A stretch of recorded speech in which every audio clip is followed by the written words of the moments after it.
안녕하세요. 메리트옥션의 도현철입니다. 오늘은 또 방송 툴이 약간 바뀌었죠. 저희 구독자님들께서는 금방 눈치채셨을 텐데요. 제가 운영 중에 있는 네이버 오픈 밴드 중에 부동산 경매 사용 설명서라고 하는 밴드가 있습니다. 거기에서 저를 아끼시는 회원 한 분께서 제가 유튜브 영상을 제작하시는 걸 보고 얼굴을 이렇게 보이면서 방송하는 게 상대에게 훨씬 더 신뢰를 줄 수 있지 않겠습니까? 라고 하는 의견을 주신 적이 있어요.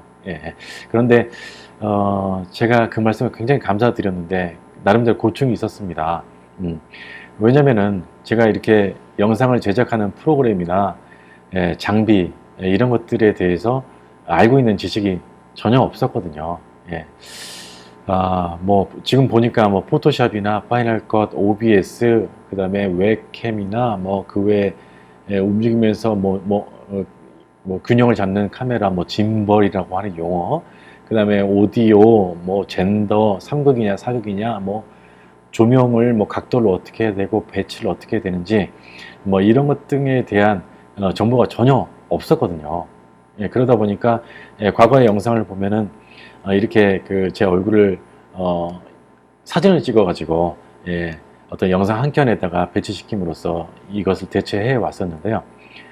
오늘에서야 약간 배우게 돼서 배움이 조금 완성이 돼서 이렇게 툴을 완성하게 된 것 같습니다. 더 이상은 조금 그 컨텐츠를 제작하기 위한 툴을 공부하는데 시간을 낭비하지 않고 조금 더 양질의 그 경매 정보를 전달해 드리는데 시간을 더 쓸 수 있을 것 같아서 좀 참 나름 다행이라고 생각하고 있습니다. 다른 유튜버들은 이미 이렇게 그 하고 있었는데요, 곧잘. 저는 지금에서 이렇게 인사드리게 된 데 있어서 참 창피하기도 하고 그렇습니다. 지금 이 영상을 찍는데도 몇 번의 NG를 도대체 내고 있는지 모르겠습니다. 그래서 될 수 있으면은 그냥 조금 서툴더라도 또 발음이 세거나 조금 더 그 적합한 용어를 사용하지 않더라도 여러분께서 그 양해해 주시기 바랍니다. 그냥 편집 없이 그냥 이렇게 촬영하고 자연스럽게 하는 것이 저도 조금 더 즐길 수 있는 입장일 것 같아서 양해를 먼저 구합니다. 제가 좀 전에 말씀드린 대로 이 영상의 어떤 촬영이나 편집하는 그 과정을 배우는데 굉장히 많이 그 시간과 정력이 필요하더라고요. 어떤 경우는 장비를 잘못 사가지고 그 어떤 금전적인 손해도 본 적이 있었습니다. 물론 이제 큰 돈은 아니었고요. 뭐에 비해서 그러냐면 어떤 말씀 드리고 싶어서 그러냐면 제가 오늘 영상에서는 저희 그 메리트 옥션에서 여러분 그게 소개해 드리고 싶은 실전 경매 초보 탈출 과정이라고 하는 부동산 경매 초보자를 위한 또 어떤 다수의 어떤 경험을 갖고 있더라도 경우에 따라서 도움이 될 수 있는 그런 강의를 소개시켜 드리려고 하는데요. 다른 어떤 그 기술을 배우는 데 있어서보다 부동산을 매수하는 그 과정에서는 자칫 잘못하면은 좌충우돌이라고 하는 그런 정도의 어떻게 보면은 자연스러운 어떤 그 과정이 경매를 또 투자하는 과정에서는 굉장한 데미지로 다가올 수 있거든요. 저는 아까 말씀드린 대로 장비를 뭐 몇 개 잘못 구입해서 약간의 어떤 금전적인 손해가 있었지만 부동산 경매에 있어서 좌충우돌을 한다라고 하는 것은 경우에 따라서는 심각한 금전적인 어떤 손해를 볼 수 있게끔 되거든요, 결과가. 그에 따르는 어떤 정신적인 피해도 상당할 것이고 뭐 가정 불화까지도 생길 수도 있는 입장이에요. 그래서 제가 이 영상을 제작하는 그 과정에서 굉장한 고충이 있었던 것처럼 부동산 경매를 이제 배우시려고 하는 그 분들 입장에서는 뭘 어떻게 공부를 시작해야 되는지 알 수 없는 입장이실 거 아닙니까? 서점에서 조금 적극적이신 분들은 서점에서 이제 책들을 구입해서 몇 권을 읽으셨겠지만 투자의 방향에 대해서 이제 감을 정확히 잡기는 사실 쉽지 않거든요. 그래서 제가 부동산 경매를 그 어떤 경매 투자를 직간접적으로 하고 교육을 해온 지가 벌써 횟수로 따져보니까 약 17년 정도 되더라고요. 그 과정에서 제가 그 우리 교육생들이 투자하는 과정, 혹은 또 제가 투자하는 과정, 또 매수, 보유, 또 매도하는 그 과정에서 어떤 경우에 어떤 고충이 있었고, 또 가장 중요한 것은 어떤 부동산을 또 매수하고 매도했을 때 가장 어떤 그 투자에 어떤 묘미가 있었는지에 대해서도 많이 그 노하우가 쌓여 있을 거 아닙니까? 그래서 그 노하우에 대해서 제가 여러분께 자신 있게 소개시켜 드릴 수 있는 그 과정이 실전 경매 초보 탈출 과정입니다.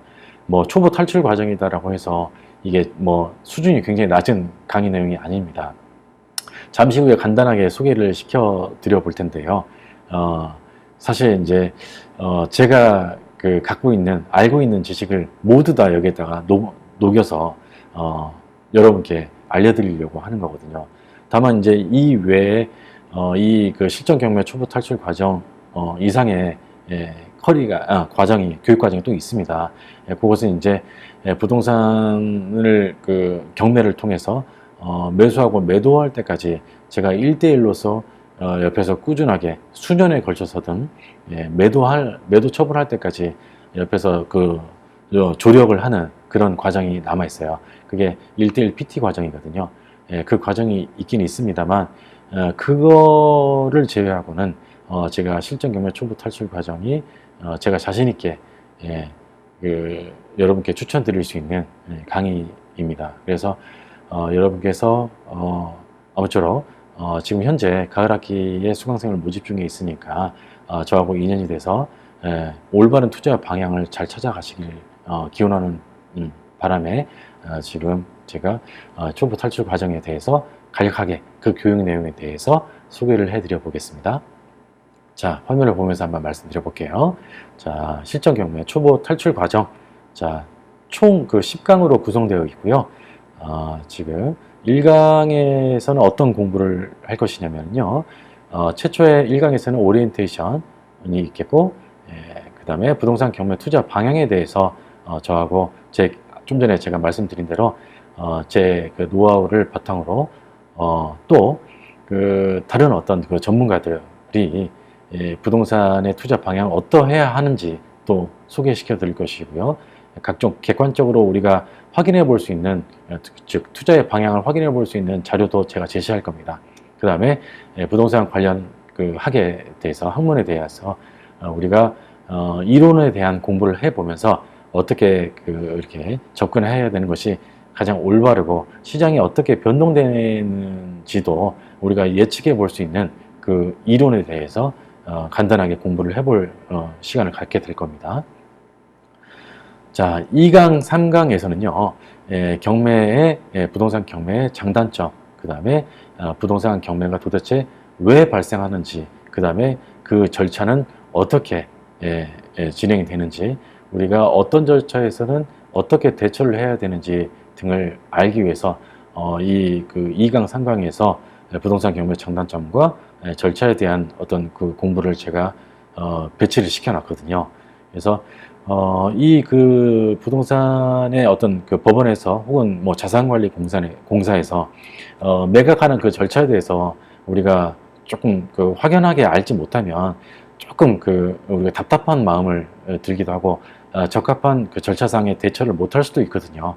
그래서 2강, 3강을 통해서 여러분께 이 매각 절차 등에 대한 공부를 시켜드리려고 합니다. 자, 4강부터 7강까지 총 4강에 걸쳐서 그 권리 분석에 대한 공부를 해볼 텐데요. 제가 과거에 그 영상 중에 이런 내용이 있었어요. 어떤 그 유튜브 방송을 하시는 변호사님께서 권리 분석이라고 하는 것은 뭐 매각 물건 명세서를 간단하게 해독함으로써 단 그 몇 분 안에 뭐 공부하고 또 몇 초 안에 그 권리 분석을 마칠 수가 있는데 뭐 수시간에 걸쳐서 공부할 만한 내용이 아니다라고 주장하는 내용에 대한 반박 영상을 제가 올린 적이 있었잖아요. 그게 세 번째, 네 번째 그 유튜브 영상인가요? 궁금하신 분들은 그걸 한번 참고해 주시기 바랍니다. 그러나 이제 제가 볼 때는 그 단시간에 이룩할 수 있는 아주 간단한 것이 권리 분석이다라고 주장하는 것에 대해서는 제가 조금 다른 생각을 갖고 있어요. 왜냐면은 우리가 특수한 형태의 권리 분석을 해야 될 경우가 있거든요. 이 특수한 형태의 권리 분석이 왜 필요한가 이렇게 생각할 수도 있겠지만, 나는 심플하게 어떤 그 주택에 대한 어떤 투자만 하고 입찰을 할 텐데, 뭐 특수한 형태의 권리 분석 따위는 내가 알 필요 없다라고 생각할 수 있거든요. 그러나 이제 우리가 쉽게 생각할 수 있는 그런 그 단독주택 등, 뭐 그다음 일반적인 주택, 집합 건물 등 이런 것들을 투자하는 과정에서 특수한 형태의 권리 분석이 필요함에도 불구하고 관련 지식이 없다 보면은 그런 특수 권리 분석이 필요한지도 모르고 입찰을 결심하고 실제 입찰에서 상당한 어떤 손해를 볼 수 있게 되거든요. 그래서 제가 여러분께서 화면상에서 이제 보실 수 있는데요. 관련된 이제 각종 공적 장부를 해석하는, 또 이해하는 그 방법에 대해서도, 또 사용법도 여러분께 제가 알 수 있도록 시간을 배정해 놨고요. 그 외에 뭐 입찰 전에 우리가 모두 다 명도 대상자 등 어떤 권리 관계에 대해서 등 또 우리가 사전에 입찰 전에 알고 입찰가를 산정하고 명도의 방향을 잡는 법도 배우는데요. 아까 그 말씀 중에 이어서 우리가 기본적으로 알아야 될 어떤 용어들 외에 각각의 이제 권리들, 특수한 기본적인 어떤 특수 권리 등에 대해서는 아실 필요가 있어요. 그래야지만 우리가 놓칠 수 있는, 우리가 반드시 그 특수 권리 분석이 필요했음에도 불구하고 필요한지 모르고 입찰을 결심할 수 있는 그런 정도 사건들이 의외로 눈에 띕니다. 제가 이런 점을 강조드리는 이유가 제가 유튜브 영상에서는 직접 소개해 드리기가 조금 어려운 점이 있어요. 굉장히 이제 저도 자칫 잘못해서 입찰 보증금을 날릴 뻔한 그런 정도 사례들이 있거든요. 그런 것들이 저만의 어떤 특이한 경험일 수 있어요. 그래서 저희 교육생들께만 소개시켜 드리느라고 유튜브 영상에서는 제가 소개를 아직 안 하고 있는데요. 그런 그 경험에 있어서도 특수한 어떤 권리 분석이 있어야 되거나 혹은 기본적인 어떤 내용을 충실하게 이행했어야 됨에도 불구하고 그렇지 못한 경우에 알지 못한 상태에서 입찰하는 바람에 심각한 손해가 발생할 수 있었던 사례들이 몇 있었거든요. 거기에 대해서 제가 소개시켜드리는 어떤 시간이 있어요. 그래서 권리 분석 시간에 그런 내용들을 쭉 말씀드릴 텐데요. 결과적으로 결론을 말씀드리면 권리 분석은 그렇게 만만한 게 아니에요.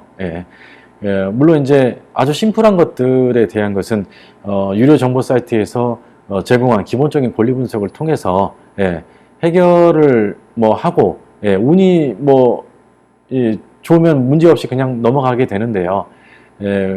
경매 정보 제공 업체에서도 자칫 실수로 놓친 그런 경우에 우리가 인수 권리들이 있을 수 있어요. 그래서 그런 경우에 해당하는 그 사건을 우리가 나도 모르는 상태에서 관심 물건으로 선정하고 입찰을 결심할 수 있기 때문에 그런 부분에 대해서 사전에 대비하는 차원에서 여러분께서 아실 거는 아셔야 되는 입장이에요. 그래서 권리 분석이 쉽다라고 뭐 1분 안에 뭐 다 배울 수 있다, 10분 안에 다 배울 수 있다, 이런 정도 얘기를 믿고 권리 분석을 너무 간단하게 가볍게 생각하셨다가는 제가 볼 때는 금방 거지될 수 있습니다. 그래서 항상 겸손한 자세로서 학문에 임하시길 당부드리면서요. 그렇게 만만한 것은 아니기 때문에 저와 함께 공부를 해 보시기 바랍니다. 그 외에는 이제 8강, 9강, 10강을 통해서 한 강의당은 150분 정도를 예상하고 있습니다. 그러니까 한 2시간 반 정도 되죠. 그럼에도 불구하고 실제로 이제 강의를 해보면 질문자님들의 질문이 많았을 때는 제가 3시간, 4시간, 5시간도 강의한 적이 있어요. 한 강의에. 그래서 수강생들한테 만족감은 굉장히 높으실 겁니다. 그래서 여러분께서 이제 어떤 분들은 그 강의 중에 질문하지 말라, 뭐 자신의 어떤 무지가 들통날까봐 그런 거죠. 사실 그런 거 아니겠습니까? 예, 그런 정도 제한을 두시는데 저는 그런 거 없습니다. 언제든지 뭐든지 질문하시고, 제가 만약에 모르는 것은 제가 알아서라도 알려드리는 입장이기 때문에 여러분께서 마음 편하게 그 실전 경매 초보 탈출 과정을 들어주시면 좋을 것 같습니다. 그래서 이제 8강, 9강, 10강에서는 여러분께서 기본적인 어떤 입찰하기 위한 소형을 갖추는 데 목적이 있는 것이죠. 입찰표 작성, 이것도 굉장히 중요한 어떤 과정인데요. 이런 것들도 우리가 그 실수 없이 실전에서 임할 수 있도록 제가 철저히 공부를 시켜 드릴 겁니다. 그 다음에 명도 절차 및 강제 집행, 명도에 있어서는 대화를 통한 협의가 가장 중요한데요. 그렇지 않았을 때는 어쩔 수 없습니다. 법을 통해서 우리가 집행을 할 수밖에 없는 입장이거든요. 그 과정에서의 어떻게 비용이 발생하고 어떤 고충이 발생할 수 있는지, 또 어떤 경우에는 협의로서 대화로서 이끌어 갈 수 있는지에 대해서도 제가 상세하게 여러 사례를 통해서 말씀드릴 기회가 있을 것 같습니다. 마지막 10강에서는요, 저하고 이제 그 강의를 다 듣고 난 다음에 헤어진 다음에도 나홀로 투자를 하실 수 있는 그 어떤 투자 과정상 매뉴얼을 제가 종합 정리를 해봤습니다. 과거에 제가 저희 직원들을 가르치는 그 과정에서, 교육하는 그 과정에서도 이런 그 절차대로 이렇게 투자를 하거나 또 그 컨설팅을 진행하면 실수 없겠다라고 하는 그런 정도 생각을 가지고 매뉴얼을 만들어 본 겁니다. 그래서 여러분께서도 교육 그 과정이 다 끝난 다음에 혼자서 이 매뉴얼대로 하나하나 해결해 나가시면 특별히 문제가 없게끔 제가 그 매뉴얼이라고 하는 것을 짜봤거든요. 그래서 그 투자 절차 매뉴얼에 대한 빈틈없는 그 순서에 대해서도 알아보고요. 동시에 가치 조사, 부동산을 어떤 물건을 투자하는 것이 투자의 어떤 묘미를 최대한 극대화시킬 수 있다라는 그런 정도 내용, 굉장히 유익한 공부, 굉장히 좋은 중요한 공부라고 할 수 있습니다. 낙찰이 목적이 아니잖아요. 돈 버는 게 목적 아닙니까? 그래서 그런 방향으로 공부를 해야지 단시간에 낙찰을 받았다, 축하를 해야 된다, 이런 정도의 조금 제가 볼 땐 제정신이 아닌 것 같은 그런 정도의 투자 접근법은, 경매 투자 공부법은 정말 지양해야 된다고 봅니다. 그거는 여러 사람 거지로 만들 수 있고 피폐하게 만들어 버릴 수 있는 것이거든요. 왜냐하면 가르치는 사람조차도 매수하고 매도해 본 경험이 별로 없기 때문에 그냥 마치 그 낙찰이 목적인 것처럼, 낙찰 단시간에 낙찰 받는 거 그게 대단한 것인 것처럼 포장하고 있는데요. 그런 그 교육생들이 조금 안타깝긴 합니다. 그건 자기들 어떤 운이고 팔자니까 어쩔 수 없는 거고요. 저희 교육생들께는 그런 방향으로 제가 가지 않도록 철저하게 가치조사와 시세조사, 그 다음에 매수한 부동산에 어떻게 하면 효율적인 어떤 효과적인 수선법, 그 다음에 수익 처분법 등에 대해서 총망라해서 여러분께 지도하는 강의가 10강에 배치되어 있습니다. 그래서 저희 그 교육장이 크지 않아요. 그래서 크지 않은 관계로 지금 9분 정도만 일단 모시고 모집을 하면서 교육을 하려고 예정 중에 있습니다. 그래서 여러분께서 사실 이제 비용도 이렇게 비싸지 않아요. 전화를 저한테 전화번호 있잖아요. 그래서 전화를 주셔서 또 궁금하신 거는 추가로 문의해 주시기 바라고요. 하여튼 자신 있게 제가 17년 그 노하우를 담아서 마련한 강의니까요. 여러분께서 많은 관심을 가져주시기 바랍니다. 제가 이 편집 없이 그냥 쭉 한번 버벅거리더라도 말씀을 쭉 드려봤는데요. 다소 부족한 내용도 있을 것 같습니다. 그래서 추가로 궁금하신 점은 전화로 상담을 요청해 주시기 바랍니다. 오늘 영상을 간단하게 강의 소개를 하는 차원에서 짜본다고 했는데 시간이 많이 할애됐을 것 같습니다. 자, 오늘은 여기까지만 간단히 말씀드리고요. 다음 시간부터는 좀 더 유익한 경매 관련된 컨텐츠를 가지고 찾아뵙겠습니다. 감사합니다.